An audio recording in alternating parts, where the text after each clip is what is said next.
Hello guys, welcome back to my channel. In today's video, we're going to learn about the limit clause. The limit clause in SQL is used to specify the maximum number of records you want to return from a query result. This can be particularly useful when you want to simply retrieve a subset of records from a larger dataset. Now, let's look at an example to understand it better.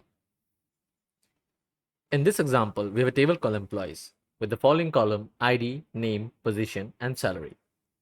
You can see that there are multiple values of this particular table.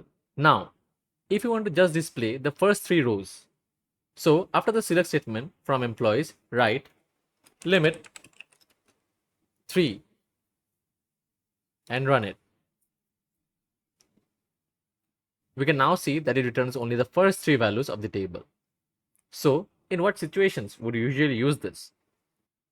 Now, if you come across a scenario where you want to sort the data salary wise and show the person who is earning the most. So, after employees, you can write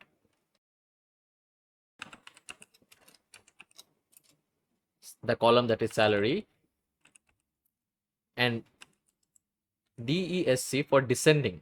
That means higher to smaller. And after the limit, if I write 1 and run it, you will see that it will show you the person who is earning the highest. Similarly, if you want to find the top 3 people who are earning the highest in this company, just remove this one and write 3 and run it. And you can see that these 3 are the people who are earning the highest. Now, if you don't want to know who is the first, second, or third person, but instead you want to know who is the fourth, fifth, and sixth person who is earning the highest. So after limit, since you want to ignore 3 values, write offset and then write 3. What this will do is, this will ignore the first 3 values and start from the fourth value.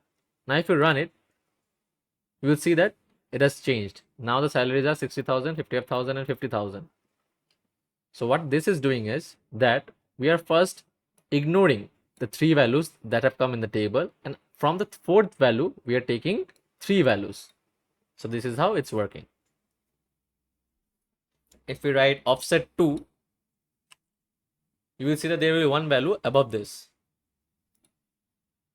See, we get one more value above this because now we are ignoring 2 values. If I add offset 1, it will ignore 1 value. See, there's one more table on top. Now if I remove this offset, you can see that there will be one more column above Alice. So that's how you can use limit and offset in SQL. In conclusion, understanding and effectively using the limit clause in SQL can significantly optimize your database queries by controlling the amount of data returned.